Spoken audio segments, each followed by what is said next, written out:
Hello everyone. कैसे हैं आप लोग? उम्मीद करता हूं कि आप बिल्कुल अच्छे होंगे और आपकी तैयारी भी अच्छी चल रही होगी।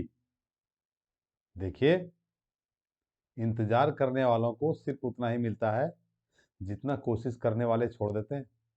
हमारे प्यारे कलाम साहब ने इस बात को कहा था।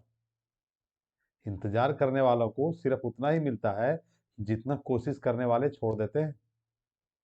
तो मैं आपसे कहता हूं कि आप इंतजार करने वाला मत बने, आप कोशिश करने वाले बनिए। चलिए, आज मैं आपको ना कुछ शानदार तस्वीरें दिखाता हूँ। बेहतरीन तस्वीरें। जरा सबसे पहले इस तस्वीर को देखिए। क्या आप इस तस्वीर को पहचान पा रहे हैं? उम्मीद करता हूँ जरूर पहचानते होंगे। ये आपका हिमालय है। हिमालय में ये माउंट एवरेस्ट है। आप देख रहे हैं, माउंट एवरेस्ट। माउंट एवरेस्ट की तस्वीर है। हाइट भी बताइए इसकी, 8848 मीटर, मतलब अप्रोक्स 9 किलोमीटर। 8848 का मतलब लगभग 9 किलोमीटर इनकी ऊंचाई है भाई साहब की। दुनिया में सबसे ऊंचा पर्वत है ये, माउंट एवरेस्ट। सबसे ऊंचा चोटी है जिसको माउंट एवरेस्ट कहते हैं। ये अपना पड़ोसी देश है ना, नेपाल, वहां पर स्थित है ना। और ये हिमालय रेंज के अंदर आता है। ठीक है। तो देखिए, मानवों ने तो चंद्रमा तक, मार्स तक अपनी पहुंच बनाई है। ये तो पृथ्वी पर है फिर भी। तो इन पे चढ़ाई करने की तैयारी बहुत पहले से जारी थी, जिसमें सबसे पहले इस हिमालय पे चढ़े कौन थे? एडमंड हिलेरी और तेंजिंग नोर्गे। समझ गए? सबसे पहले कौन इस पे चढ़े थे, माउंट एवरेस्ट पे? तो Edmund Hillary and Tenzing Norgay. कब? 1953 में। बिल्कुल आप सही समझ रहे हैं। उसके बाद भारत की तरफ से पहला जो व्यक्ति थे मैन में, वो भी यहां पर चढ़े। उनका नाम था अवतार सिंह चीमा। क्या नाम था? अवतार सिंह चीमा। इन्होंने as a man, as a man Bharat के ये पहले व्यक्ति थे जिन्होंने माउंट एवरेस्ट पर चढ़ाई की थी। समझ गए? अच्छा, आपको यह भी पता चल जाना चाहिए कि ये चढ़े कब थे। ये चढ़े थे 1965 में। जहां तक फीमेल की बात है, तो भारत की तरफ से एवरेस्ट पे चढ़ने वाली पहली महिला का नाम था बछेंद्री पाल। कब? 1984 में। क्या नाम था उनका? बछेंद्री पाल। और साथ ही साथ अब जिसका जिक्र मैं आपसे करने वाला हूं, वो उस समय तक थी youngest women in the world, जिन्होंने माउंट एवरेस्ट को 2 टाइम्स क्लाइम किया था। माउंट एवरेस्ट के ऊपर 2 बार इन्होंने चढ़ी थी सफलतापूर्वक। ठीक है ना? समझ गए? इनका नाम आपको मैं बताता हूं, पहले मैं तस्वीरें दिखाता हूं। एक तो ये तस्वीर आपने देखी, जरा दूसरी तस्वीर देखिए। इनको देखिए, कितनी सीधी सादी सी बच्ची लग रही है ना?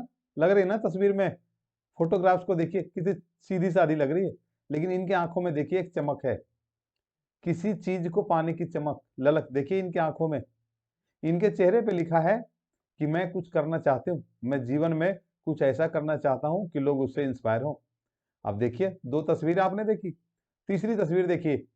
ये क्या देख रहे हैं आप? भारत का तिरंगा लहराया जा रहा है। बिल्कुल सफेद सफेद चोटियां हैं। पता नहीं कौन सी है, पता नहीं, देखते हैं अभी। और इनको आप पहचान लीजिए। पहचानते हैं इनको आप? नहीं, ये हैं संतोष यादव। याद आया? जी हाँ, वही संतोष यादव जिन्होंने 2 बार माउंट एवरेस्ट पर सफलतापूर्वक चढ़ाई की है। पूरी दुनिया में इकलौती ऐसी महिला है, संतोष यादव। नाम याद है ना आपको? चलिए, एक तस्वीर और देखिए। इनके हाथों में कुछ ये देख रहे हैं, खंजर सा, कुछ हथियार सा। ये जब कोई भी व्यक्ति पर्वतारोहण करता है, माउंटेनियरिंग करता है, तो उसके लिए ये चीजें आवश्यक हो जाती हैं, क्योंकि चोटियों पर चढ़ना है तो उनके लिए बहुत सारे उपाय करने होते हैं, कैसे कैसे चढ़ा जाए। ठीक है ना? इनकी एक प्रॉपर ट्रेनिंग भी होती है। मेरे प्यारे बच्चों, चलिए मैं आप सबों का स्वागत करता हूँ। ये है कक्षा 9 बिहाई बुक से चैप्टर नंबर 9, जिसका नाम है reach for the top. Chapter number 8 है ये, 9 नहीं है, 8 है ना? और पार्ट 1 में आप सबों का स्वागत है। नाम देखिए है संतोष यादव। पहचान पा रहे हैं आप इनको? संतोष यादव, देख पा रहे हैं आप इनको? हाँ कहिए। बिल्कुल, आपने आपको जो मैंने तस्वीर दिखाई वो इन्हीं की तस्वीर है। ये हैं संतोष यादव। समझ पा रहे हैं इनको देख के? और माउंट एवरेस्ट की चोटी पर इन्होंने 2 बार सफलतापूर्वक चढ़ाई की। समझ गए? चलिए अगला देखिए, ये तस्वीरें आप देख लीजिए इनकी, कितनी सीधी सादी सी लड़की है ना। क्या आपने अनुमान लगाया होगा, क्या किसी ने अनुमान लगाया होगा कि एक दिन ये एक मिसाल कायम करेंगी, हैं भारत के तिरंगा को माउंट एवरेस्ट की उस चोटी पर ले जाकर लहराएंगी? अंदाजा नहीं लगाया गया था। लेकिन अब जैसे इनके व्यवहार थे, जैसे इनके चाल चलन थे, उस हिसाब से कुछ लोगों ने कहा कि नहीं, इनका कुछ ऐसा डिटर्मिनेशन है कि आगे जाकर कुछ करने वाली है। तो चलिए हम लोग देखते हैं, इनको पहचान गए ना, संतोष यादव, दुनिया में पहली ऐसी महिला, यंगेस्ट वीमेन जो कि 2 बार माउंट एवरेस्ट की चढ़ाई सफलतापूर्वक कर चुकी है। याद रहेगा ना? चलिए शुरू करते हैं। अब इनको मैं आपको पढ़ाऊं थोड़ी से, अब देखिए जरा सा सोचिए, बिफोर योर रेड, पढ़ने से पहले जरा कुछ चीजों को सोचिए, जरा देखिए कि think for a while and make a list of 3 और टू 5 पर्संस यू आइडलाइज। कहते हैं कि 3 से 5 लोगों की ऐसी सूची आप बना लीजिए जिनको आप आइडलाइज यानी कि आप आदर्श मानते हैं। कुछ कहेंगे सर हमारे आदर्श स्वामी विवेकानंद है, कुछ कहेंगे जी हमारे आदर्श तो सचिन तेंदुलकर हैं, कुछ कहेंगे जी हमारे आदर्श तो कलाम साहब हैं, है ना। हर व्यक्ति की अपनी अपनी पसंद होती है। अब ये फील्ड कोई भी हो सकता है। स्वामी जी, स्वामी विवेकानंद आपको पता धर्म के क्षेत्र से थे। आपने कलाम साहब का नाम लिया, वैज्ञानिक थे। आपने तेंदुलकर जी का नाम लिया, क्रिकेटर थे। तो वो आपका जो चॉइस हो सकता है वो किसी भी फील्ड से हो सकता है। हो सकता है कि नहीं हो सकता? बिल्कुल हो सकता। तो चलिए आज हम लोग संतोष यादव के बारे में जानते हैं, क्या इनकी कहानी है और कहां से ये संबंध रखती हैं, क्या कहां से ताल्लुकात रखती हैं, इन चीजों को हम लोग बारी बारी से जानते हैं। समझ गए? वीडियो पसंद आने पर लाइक जरूर करिएगा, मेरा भी हौसला बढ़ता है। मुझे लगता है कि नहीं, आपको मेरी बात आप तक मैं पहुंच पा रहा हूं, है ना। तो देखते हैं, अगर आपको पसंद आ रहा है तो वीडियो को भी लाइक करिएगा। चलिए आगे बढ़ते हैं। देखिए सबसे पहले अब मैं आपको ले चलता हूं, देखिए लाइन बाय लाइन। मेरा एक ऐसा मानना है, मैं ऐसा सोचता हूं कि हमारे बच्चे जिनको पढ़ने में थोड़ी दिक्कत होती है, मैं उनके लिए ना लाइन बाय लाइन में डिक्टेट करता हूं, मैं लाइन बाय लाइन रीड करता हूं, है ना। ताकि उस रीडिंग के थ्रू बच्चे भी समझ सकें किसे क्या रीड किया जा रहा है, किसकी प्रोनाउंसिएशन क्या होती है। ठीक है, तो आप थोड़ा सा दिल लगाइए और मैं उम्मीद करता हूं कि आप अच्छा सीखेंगे। ठीक है, चलिए शुरू करिए इस चैप्टर को। देखिए कहता है, the only woman in the world who has scaled Mount Everest twice was born in a society where the birth of a son was regarded as a blessing and a daughter, though not considered a curse, was not generally welcome. When her mother was expecting Santosh, a traveling holy man, giving her his blessing, assumed that she wanted a son. अब इस line का क्या मतलब है? देखिए, the only women in the world, दुनिया की एकलौती ऐसी महिला, दुनिया की एकलौती ऐसी महिला, है ना। आप समझ पा रहे हैं? दुनिया की एकलौती ऐसी महिला हैज स्केल्ड माउंट एवरेस्ट। आपने माउंट एवरेस्ट का नाम सुना है ना, दुनिया की सबसे ऊंची चोटी। कितनी हाइट है बताइए? क्या कह रहे हैं?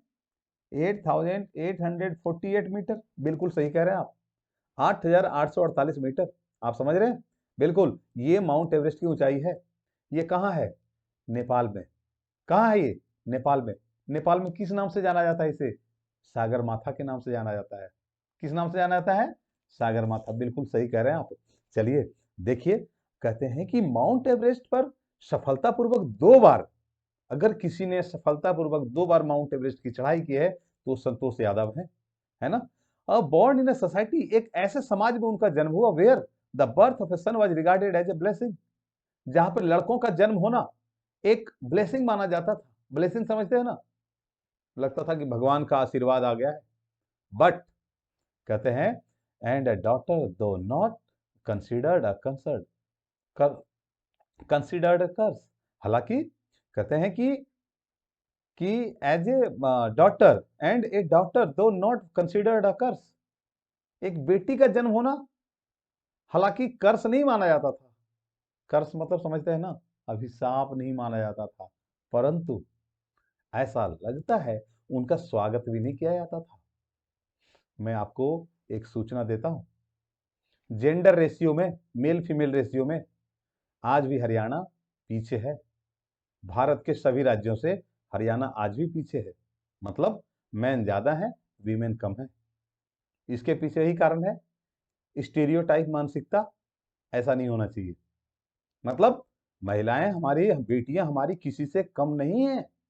आज आप देख लीजिए, उदाहरण ले लीजिए, ओलंपिक में मेडल दिलाने वाली हमारी बेटियां हरियाणा राज्य से आती हैं। आप समझ रहे बात को? समझ पा रहे मेरी बात को ना? आप ध्यान रखिएगा कि देखिए, अगर दोनों को, मेल हो या फीमेल हो, अगर आप बराबर अपॉर्चुनिटी देंगे, बराबर मौका देंगे, तो वो हर फील्ड में झंडे गाड़ेंगे जी। आप इसकी चिंता ना करें। आप न सिर्फ उनको मौके दीजिए और फिर देखिए वो कैसे अपना कारनामा दिखाती है ना? तो अब देखिए, यहाँ पर इस ऐसे समाज में संतोष जी का जन्म हुआ है जहां पर लड़कों का जन्म होना तो उत्सव है, लेकिन लड़कियों का जन्म होना। अच्छा यार, मुझे बताइए आप, क्या आपने दंगल फिल्म देखी थी? देखी थी ना? कैसी लगी? देखिए, उसमें भी यही कहानी थी और उसमें एक बड़ा प्रसिद्ध हुआ था वो डायलॉग, भारत छोरियां छोरों से कम है कि। याद आया वो डायलॉग? बिल्कुल। और फिर उन लड़कियों ने कमाल करके दिखाया। गीता फोगाट, बबीता फोगाट, राष्ट्रमंडल खेलों में पदक जीते उन्होंने, उन लड़कियों ने, अपने देश के लिए। समझ रहे हैं ना मेरा इशारा? आप समझ रहे हैं मैं क्या कहना चाहता हूँ? मैं कहना चाहता हूं कि अगर आप उनको बराबर का मौका देंगे, बराबरी का मौका देंगे, तो किसी से कम नहीं, याद रखिएगा। चलिए आगे बढ़िए, अगले लाइन की तरफ देखिए। कहते हैं, दो not considered occurs was not generally welcome. हाँ, उनका स्वागत भी नहीं किया जाता था, आप ये समझ जाइए।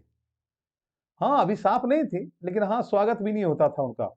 When her mother was expecting Santosh, और जब संतोष होने वाली थी, है ना, जब इनका जन्म होने वाला था, अ ट्रेवलिंग होली मैन, वो होते हैं ना साधु संत फकीर, हमारे घरों में आते जाते रहते हैं, तो वो आए थे, है ना, गिविंग हर हिज ब्लेसिंग, और उनको वो आशीर्वाद दे रहे थे। Assume that she wanted a son, वो यह मान रहे थे कि वो ऐसा समाज है जो पैट्रियाटिक सोसाइटी है। एक्चुअली भारत ही पैट्रियाटिक समाज की तरफ है। मतलब भारत जो है हमारा पितृ प्रधान देश है। मतलब यहाँ लड़कों को ज्यादा इंपॉर्टेंस दिया जाता है। आप समझ रहे मेरी बात को? समझ रहे हैं ना? हाँ जी। तो ऐसा मान कर वो साधु जी ने उनको यह मान करके दिया कि भाई चलो आपको लड़का ही होगा, बट टू एवरीवन सरप्राइज, लेकिन हर व्यक्ति के लिए आश्चर्य की बात थी क्या, the unborn child grand mother, लेकिन संतोष की जो दादी माँ थी ना, उसने कहा नहीं मुझे बेटा नहीं चाहिए, इस बार मुझे बेटी चाहिए। अब साधु भी सरप्राइज, ये कैसे हो गया? इस समाज में जहां सभी लड़के की ख्वाहिश रखते हैं, ये लड़की कैसे इनको इन्होंने मांग लिया, है ना? कहते हैं कि who was standing close by told him that they did not want a son, the holy man was also surprised.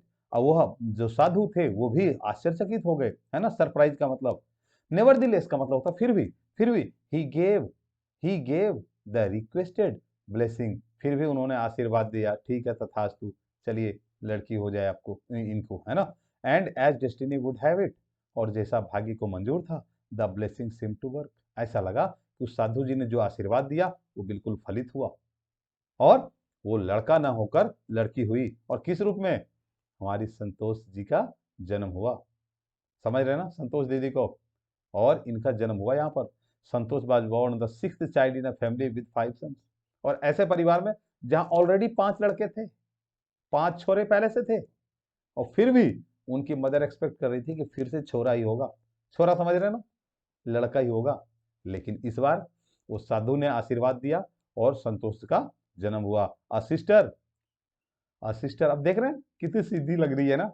बिल्कुल, इनके चेहरे पे लिखा है, मैं बहुत ही कटिबद्ध हूँ, मैं बहुत ही प्रतिबद्ध लड़की हूँ, मैं कुछ करके दिखाऊंगा।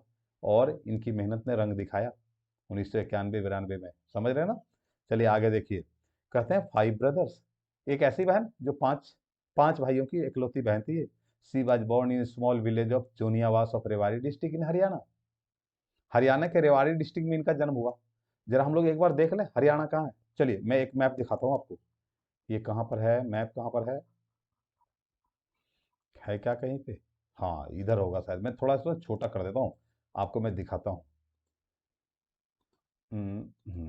ये राजी, ये देखिए पूरा हरियाणा है ना, देखिए हरियाणा है। हरियाणा में ये देखिए मैंने ग्रीन कर दिया थोड़ा इसे, आपको इसलिए ग्रीन कर दिया ताकि आप इसको अच्छे से जान जाए। ये देखिए इधर हरियाणा का ये रेवाड़ी डिस्ट्रिक्ट है, बगल में देखिए आपका गुड़गांव है, देख रहे हैं, और इधर इधर देखिए क्या है, महेंद्रगढ़, देख रहे हैं, इधर गुड़गांव। तो ये यही रेवाड़ी डिस्ट्रिक्ट है हरियाणा का, जहाँ पे संतोष का जन्म हुआ था। समझ पा रहे हैं? इसलिए मैंने आपको दिखा दिया ताकि आप इसे भूलें नहीं। समझ गए? तो चलिए अब हम आपको लेकर वापस चलते हैं उसी जगह पे जहाँ पर हम लोग थे, है ना। अब थोड़ा मैं इसको और लार्ज कर देता हूँ ताकि आप आसानी से इसको देख सकें। एक बार और कर देता हूँ, एक बार और हो सकता है क्या? हाँ हो गया, चलिए बहुत सुंदर। अब देखिए, अब रेवाड़ी डिस्ट्रिक्ट आपने देख लिया कहाँ पर है। अगर हरियाणा के हिसाब से जाएंगे, उसके हरियाणा के नक्शे के हिसाब से जाएंगे तो साउदर्न डिस्ट्रिक्ट है ये, है ना। हरियाणा का साउदर्न मोस्ट डिस्ट्रिक्ट जो है वो रेवाड़ी है, जहाँ पे इनका जन्म हुआ था। गांव का नाम क्या था? जोनियावास, ठीक है ना। चलिए सेकंड पैरा को देखिए, कहते हैं the girl was given the name Santosh. अब इनका नाम दिया गया संतोष। अब इसका मतलब क्या होता है? Which means contentment. आपने ये अपने यहाँ कहावत चलता है, आपने सुना है, गजधन वजधन वारिधन और रतन धन खान, और जब आए संतोष धन सब धन धूरी समान। समझ में आया? नहीं समझ में आया? दोबारा बोलता हूँ, गजधन वजधन वारिधन और रतन धन खान, और जब आवे संतोष धन सब धन धूरी समान। का मतलब है चाहे आपके पास कितना भी कुछ हो, अगर आपके दिल में संतोष नहीं है तो फिर आप समझिए आपका जीवन सफल नहीं हो सकता, है ना। अब यहाँ पे इस संतोष का मतलब है कंटेंटमेंट। कंटेंटमेंट मतलब क्या होता है? सेटिस्फेक्शन। सेटिस्फेक्शन, आपका मन, हाँ अब ठीक है ना। ये सेटिस्फेक्शन, ये जो भाव आता है ना आपके मन में, ये शानदार होता है। कहता है but Santosh was not always content. लेकिन नाम इनका संतोष था, but she was not content. वो संतोष प्रवृत्ति, संतोषी प्रवृत्ति की नहीं थी। क्यों? With her place in the traditional way of life. जो उनके गांव में ट्रेडिशनल तरीका था जीने का, रहने का, लड़कियों के साथ व्यवहार का। She began living life on her own terms from the start. और शुरुआत से ही वो अपने हिसाब से जिंदगी को जीना चाहती थी, है ना। वेयर अदर गर्ल्स वो ट्रेडिशनल इंडियन ड्रेसेस, संतोष प्रेफर्ड शर्ट्स। जहाँ लड़कियां आमतौर पे जो कपड़े होते थे वो पहना करती थी, संतोष ठीक उसके उलट शॉर्ट्स पहना करती थी। मतलब आप समझ रहे हैं, लड़कों के स्टाइल में वो रहना चाहती थी, है ना। चलिए, Santosh preferred shorts, looking back she says now. और पीछे मुड़कर जब उन्होंने देखा तो वो कहती हैं कि फ्रॉम द वेरी बिगिनिंग, शुरुआत से ही, आई वॉज क्वाइट डिटरमाइंड, मैं एकदम अपने आप को दृढ़ निश्चय बना चुकी थी, that if I choose a correct and a rational path, अगर मैंने एक सही रास्ता चुना है और अगर वह तर्कसंगत है ना, the other around me had to change not me. तो उनको बदलना पड़ेगा, मुझे नहीं बदलना है। समझ रहे हैं आप, है ना। कहते हैं, अब देखिए, Santosh parents were affluent land owners. अब एफ्लुएंट का मतलब क्या होता है? एफ्लुएंट का मतलब होता है वेल्दी, रिच, धनी, समझते हैं ना। तो उनका जो परिवार था लैंड ओनर्स था। लैंड ओनर समझते हैं ना, जमींदार, जिनकी अच्छी खासी खेती हो, है ना। तो ऐसे थे। Could afford to send their children to the best schools even to the country's capital New Delhi. वो देश की राजधानी दिल्ली में भेज सकते थे, है ना। वो उनका खर्च को अफोर्ड कर सकते हैं। अफोर्ड का मतलब होता है शहना, जिसका खर्च करने में समर्थ हो, है ना। Which was quite close by, जो कि बिल्कुल दिल्ली के पास पास था, है ना। कहते हैं Santosh had to make to do with the local village school, है ना। और जो संतोष थी अपने गांव स्कूल, अपना जो गांव था उसमें जो प्राइमरी स्कूल था उसी में पढ़ रही थी। So she decided to fight the system in her own quiet way when the right moment arrive. इसलिए उसी दिन उसने सोच लिया था कि सही समय पे आने पे मैं अपना रंग दिखाऊंगी। सही समय का इंतजार करने लगी वो। और सही समय कब आया? कहते हैं and the right moment came when she turned 16। और सही समय आ गया जब वो 16 साल की हो गई। At 16 most of the girls in her village used to get married. और आपको पता है उस समाज में कि 16 साल होने का मतलब है कि उनको जल्दी से जल्दी शादी कर दीजिए, है ना, गेट मैरिड, है ना। Santosh was also under pressure from her parents to do the same. और फिर संतोष के ऊपर भी दबाव आने लगा, शादी करनी होगी, शादी करनी होगी, शादी करनी होगी। बट वो जितनी सिंपल आपको दिख रही थी ना उस तस्वीर में, she was not so simple. वो इतनी सिंपल नहीं थी। क्यों? देखिए, कहते हैं a marriage at early age that was the last thing on her mind. और शादी जो कि सबके दिमाग में लास्ट थिंग थी, सी थ्रेटेंड हर पेरेंट्स, उसने अपने पेरेंट्स को धमकी दे दिया। धमकाना समझते हैं मतलब, धमकी देना मतलब क्या? उन्होंने कह दिया जी अगर आप ऐसा करेंगे तो आपकी बात हम नहीं मानी जाएगी, मैं आपकी बात नहीं मानने वाली, है ना। That she would never marry if she did not get a proper education. उसने कहा कि अगर मुझे पूरा प्रॉपर एजुकेशन, अगर मुझे सही एजुकेशन नहीं मिलेगी तो मैं ना शादी नहीं करने वाली हूँ, है ना, शादी नहीं करने वाला हूँ। She left home and got herself enrolled in a school in Delhi. वो घर छोड़ गई और चली गई दिल्ली। दिल्ली में जाके उसने अपना नाम किसी एक स्कूल में लिखवा लिया।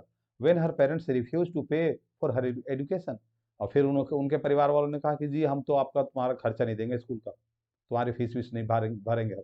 तब शी पोलाइटली इन्फॉर्म, तब फिर उसने प्यार से उनको खबर कर दिया, कोई बात नहीं जी, मैं ना पार्ट टाइम जॉब करके अपनी पढ़ाई पूरी करूँगी। और जब वो बात खानदानी थे, उनको ये बात घर कर गई। उनको लग गया अरे खानदानी बेटी अब काम करेगी और पढ़ाई करेगी, तो उन्होंने बाद में मान लिया, कहते हैं अच्छा चलो कोई बात नहीं, चलिए ठीक है, आप जो है पढ़िए, है ना। कहते हैं कि money by working part time to pay her school fees, her parents then agree to pay for her education. फिर मान गए कि चलो अच्छा ठीक है पढ़िए। Wishing always to study a bit more, और हमेशा उनका एक ध्येय रहता था क्या, कि थोड़ा और पढ़े, थोड़ा और पढ़े, है ना। कुछ लोग ऐसे होते हैं ना जो संतोषी प्रवृत्ति के नहीं होते हैं, और इनका नाम ही केवल संतोष था, संतोष कहीं पर था ही नहीं। चाहे वो कपड़े पहनने की बात हो, चाहे वो शादी करने की बात हो, चाहे वो एडुकेशन की बात हो, थोड़ा और थोड़ा और थोड़ा और वाली फीलिंग थी। एक अच्छी फीलिंग होती है एक स्टूडेंट के लिए, एक छात्र के लिए, एक बच्चे के लिए।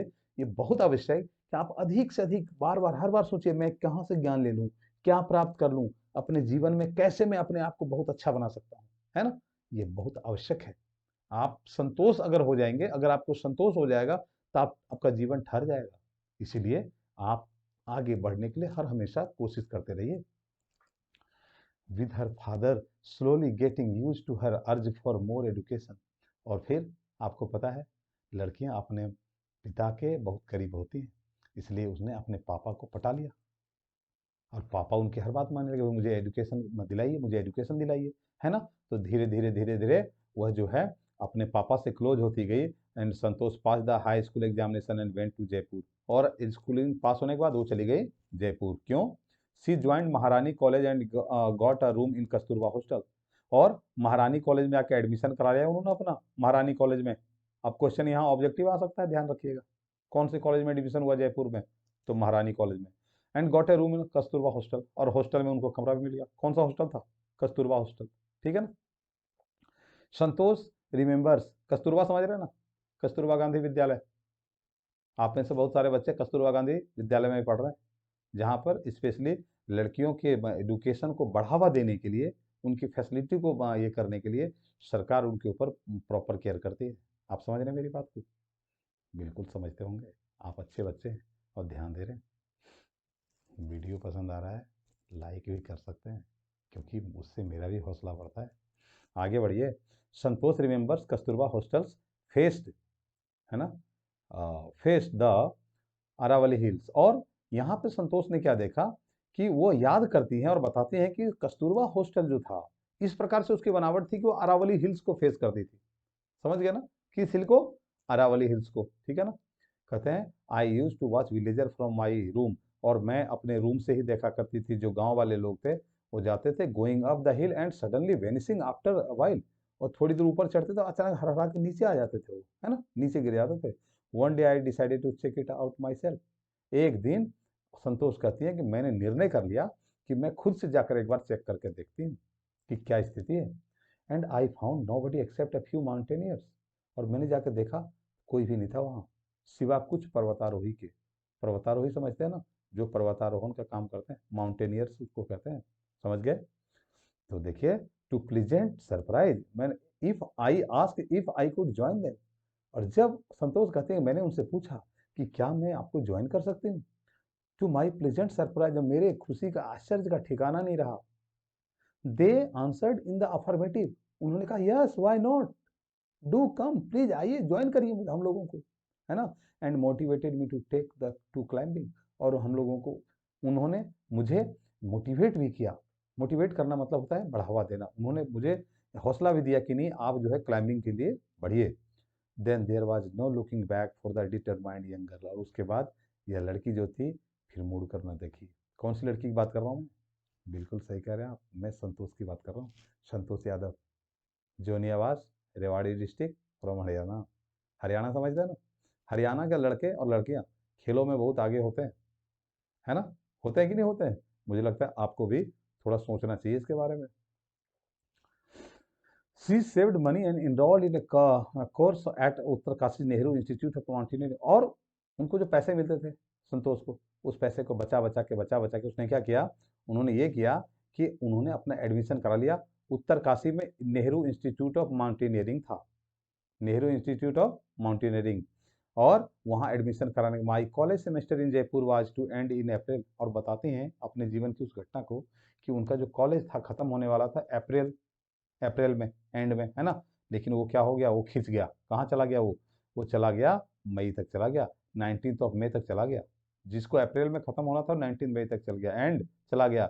And I was suppose to be in Uttarkashi in 21, 19 को खत्म हुआ, 21 को हर हालत में मुझे उत्तरकाशी में पहुंचना था, है ना? क्यों? वो शेड्यूल स्टार्ट हो रहा था उनका। So I did not go back home, इसलिए मैं घर न जा पाई। Instead I headed straight for the training, और वहां से मैं सीधे चली गई ट्रेनिंग के लिए। कहाँ पर? उत्तरकाशी। कौन सा institute? Nehru institute of mountaineering. I had to write a letter of apology to my father, और तो आपको मैंने बताया था पिता से बहुत ज़्यादा लगाव हो गया था संतोष को, और फिर संतोष ने उनके लिए एक माफ़ी पत्र लिखा। एपोलॉजी का मतलब क्या होता है? माफ़ी पत्र लिखना। कहा कि सॉरी पापा, मुझे माफ़ करिए, मैं आ नहीं पाई, ऐसा ऐसा मामला हो गया, सेमेस्टर थोड़ा डिले हो गया, तो इस कारण मैं ना डायरेक्ट यहाँ पे आ गया, मुझे माफ़ कर दीजिएगा। ठीक है, चलिए। हम लोग भी ऐसा करते हैं, नहीं करते हैं? कई बार हम लोगों से कुछ गलती हो जाती है तो हमने अपने माँ या अपने पापा को कहते हैं कि पापा ये चीज़ मुझसे गलती हो गई है। और आपको मैं बता दूं, ध्यान रखिएगा, आप अपने माता पिता से हर बात बताइए। कुछ भी गलती हो जाए तो आपके पापा आपको समझाएंगे। एक बार आपने सरेंडर कर दिया, एक बार आपने माफ़ी मांग ली, माफ़ कर दिए पापा, मैं आज के बाद नहीं करूँगी या नहीं करूँगा, तब क्या होता है? पिता कहता है चलो बच्चे ने गलती किया है, अब उसे भूल का एहसास हो गया है। जीवन में जो व्यक्ति अपनी गलती का एहसास करता है, आगे बढ़ने में उनका ये गलती का एहसास करना बहुत अहम रोल निभाता है। इसलिए मेरे प्यारे बच्चों, आप भी जब आपसे कोई गलती हो जाए तो अपने माता पिता से ज़रूर बताएं, उनसे ना छुपाएं, क्योंकि माता पिता आपकी उस भूल को ज़रूर क्षमा कर देंगे। ठीक है, चलिए आगे बढ़िए। कहते हैं कि आई गॉट माई सेल्फ, और उन्होंने सूचना भी दे दिया उनको, अपने पापा को, कि मैंने उत्तरकाशी में इनरोलमेंट करा लिया है, नामांकन करा लिया है। ठीक है। Therefore Santosh went on an expedition every year, और वो हर साल जाने लगी। एक्सपीडिशन का मतलब क्या होता है? अभियान पे, मिशन पे, है ना? हर क्लाइंबिंग स्किल मेच्योर्ड रैपिडली, और जो उनका माउंटेन पे चढ़ने का जो ये था, बहुत ही तेजी से बढ़ रहा था, है ना? Also she developed a remarkable resistance to the cold and the altitude, और ऊंचाई पे देखिए, आपको पता है जब कोई भी माउंटेनियरिंग के लिए जाते हैं तो चूंकि ऊंचाई हो जाती है, अब आपको पता है 8848 मीटर, यानी कि 8 किलोमीटर, लगभग 9 किलोमीटर मान लीजिए, उतनी ऊंचाई तक जाते हैं तो वहाँ क्या ना, ऑक्सीजन का लेवल कम होता है। ऑल्टीट्यूड पे ऑक्सीजन का लेवल कम होता है, इसलिए आपने देखा होगा कि जो माउंटेन पर्वतारोही होते हैं अपने पीठ पर ऑक्सीजन का सिलेंडर भी लेकर जाते हैं। समझ रहे हैं बात को? अच्छा, ऊंचाई पे कई बार खाना जब बनाया जाता है ना, तो खाना भी देर से पकता है। क्यों? क्योंकि ऑक्सीजन का लेवल बहुत कम होता है, इसके कारण जो है ना, आग इतनी जल नहीं पाती है। समझ रहे हैं मेरी बात को? बिल्कुल। मैं आपको ये बताना चाह रहा था कि अब यहाँ पर वो क्या कर रही है, अपना बिल्कुल ही रेसिस्टेंस को बढ़ा रही है। ठंड में कैसे रहना है, कैसे वहाँ पर ऊंचाई पे अपने आप को सर्वाइव करना है, equipped with the iron wheel. और आयरन व्हील समझते हैं ना? अदम्य साहस का व्यक्ति, जिसने मन में ठान लिया हो कि मुझे यह करना है ना? कहते हैं कि ये जो आयरन व्हील वाली ये लड़की थी, जिनका नाम था संतोष यादव, है ना? फिजिकल इंड्योरेंस और शारीरिक रूप से भी बहुत ही दक्ष हो रही थी वो, है ना? And an amazing mental toughness, और मानसिक इच्छा शक्ति तो दृढ़ता से भरी हुई थी वो, है ना? कहते हैं टफनेस, सी प्रूव्ड हरसेल्फ रिपीटेडली, बार बार उन्होंने अपने आप को साबित किया। The culmination of her hard work, और उनका जो कल्मिनेशन था, जो हार्ड वर्क करने की जो कैपेसिटी थी, है ना, वर्क एंड सिंसियरिटी केम इन 1992, और 1992 में वो साबित हुआ। पहली बार मई 1992 में वो माउंट एवरेस्ट पे चढ़ी। Just 4 years she had shyly ask the Aravalli mountaineers if she could join, और याद है आपको जब शर्माते हुए, हिचकते हुए उन्होंने पूछा था उन माउंटेनियर्स के, क्या मैं आपको ज्वाइन कर सकती हूँ? उस समय और आज 4 साल के बाद अब देखिए क्या हालत है कि वो माउंट एवरेस्ट पे चढ़ चुके हैं, है ना? कहते हैं एट बारली 20 ईयर्स एज, और उस समय सिर्फ उनकी उम्र कितनी रही होगी, है ना? लगभग 20 साल रही होगी। Santosh Yadav scaled mount Everest, उस समय वो माउंट एवरेस्ट पे चढ़ गई। समझ गए? Becoming the youngest women in the world achieve the feet, और ऐसा करतब करने वाली वो पहली महिला थी पूरी दुनिया के अंदर। फीट का मतलब करतब होता है। If her climbing skills, physical fitness and mental strength impressed her seniors, और उनका जो क्लाइंबिंग स्किल था, पर्वत पे चढ़ने की जो क्षमता थी, उनकी जो फिजिकल फिटनेस थी, शारीरिक जो फिटनेस थी, है ना, एंड मेंटल, और मानसिक रूप से भी आदमी को मजबूत होना पड़ता है, क्योंकि वहाँ विषम परिस्थितियों का सामना करना पड़ता है। आप सोचेंगे यहाँ नॉर्मल परिस्थिति, नहीं, वहाँ परिस्थिति नॉर्मली बहुत ही एबनॉर्मल होती है। तो उनके सीनियर्स जितने भी थे वो बहुत ही प्रभावित थे उनसे। Her concern for others and desire to work together with them found her a special place in the hearts of fellow climbers, और वो फेलो क्लाइंबर जो होते थे उनके दिल में वो जगह बना चुकी थी, है ना? चलिए आगे बढ़िए। अब देखते हैं हमारा जो सेकंड, ये देखिए, कहते हैं during the 1992 Everest mission Santosh Yadav provided special care to a climber who lay dying the South Pole. और 1992 का जो उनका मिशन चला था, 92 वाले मिशन में मैं एवरेस्ट पे चढ़ने का, उस समय संतोष जी ने क्या किया था, provided special care to a climber, एक पर्वतारोही का उन्होंने बहुत ही जान बचाने की कोशिश की थी, who lay dying at the South Pole, जो कि साउथ पोल पे बस मरने की स्थिति में था, उसको जान बचाने की बहुत कोशिश की संतोष ने। She was unfortunately unsuccessful in saving him, वो उन्हें बचा तो ना पाई, है ना, but however she manage to save another climber, ये मोहन सिंह नाम के एक क्लाइंबर थे, उनको बचाने में वो सक्सेसफुल रही, who would have met with the same fate and had she not shared her oxygen with him, जिसके साथ वो नहीं कर पाई थी, वो जो क्लाइंबर था जिसके साथ वो अपना ऑक्सीजन का सिलेंडर शेयर नहीं कर पाई थी, अब के मोहन सिंह के साथ उन्होंने शेयर किया और मोहन सिंह की जान बच गई। इससे क्या साबित होता है, वो केवल अपने जान की परवाह नहीं करती थी, वो हम अपने साथियों की जान की भी परवाह करती थी, यानी कि उनके अंदर टीम स्पिरिट की भावना कूट कूट कर भरी हुई थी। आप समझ रहे हैं ना, टीम भावना।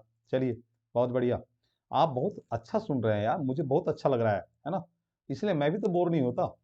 चलिए विद इन 12 मंथ्स, और ठीक 12 महीने बाद Santosh found herself a member of an Indo Nepalese women expedition, और फिर संतोष को ठीक 1 साल के अंदर ही कहा गया, इंडो इंडियन और नेपाल के कुछ वीमेन एक्सपीडिशन हो रहा था, एक महिला मिशन चल रही थी माउंट एवरेस्ट को छूने के लिए, वो ऊपर चढ़ने के लिए, है ना, उन्होंने इनवाइट किया, और इनवाइट करने की देर थी, उन्होंने खुशी खुशी इसको ज्वाइन कर लिया, और ये सेकेंड टाइम था, she then scale the Everest a second time, बस 1 साल के अंदर 92 93 में पहुंच गई वो, है ना, thus setting a record as the only woman to have scaled the Everest twice, और एकमात्र महिला जो 2 बार माउंट एवरेस्ट पे चढ़ी, and securing for herself India unique place in the annals of the mountaineering, और माउंटेनियरिंग के इतिहास में उन्होंने झंडा गाड़ा भारत के लिए, है ना, in recognition of her achievements, और उनकी इस अचीवमेंट को देखते हुए भारत सरकार ने भी कोई देर नहीं की, और भारत के एक सम्मान से, एक पुरस्कार से जिसका नाम पद्मश्री था,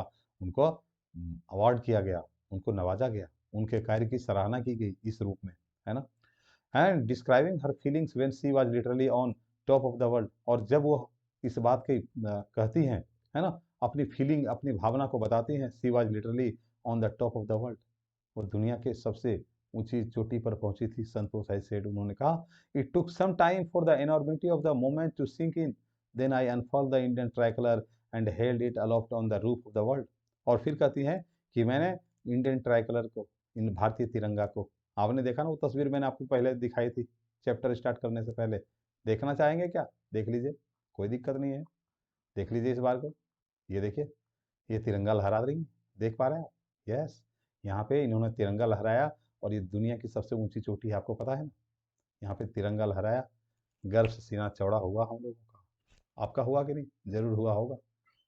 अरे आप सोचिए, अभी जब नीरज चोपड़ा ने अपने लिए, अपने देश के लिए गोल्ड जीता, हम सबके लिए गोल्ड जीता, हमारा सीना चौड़ा नहीं होगा, चलो जी, एक गोल्ड मेडल तो अपने पास आया, आया था ना, यस, सेम फीलिंग मेरे अंदर भी आई थी, आपके अंदर भी फीलिंग आई है, जब भी आप देश के लिए कुछ करते हैं, आप ये ना केवल सोचें कि देश ने हमें क्या दिया है, कभी आप ये सोचकर भी देखें कि मैंने देश के लिए क्या दिया है।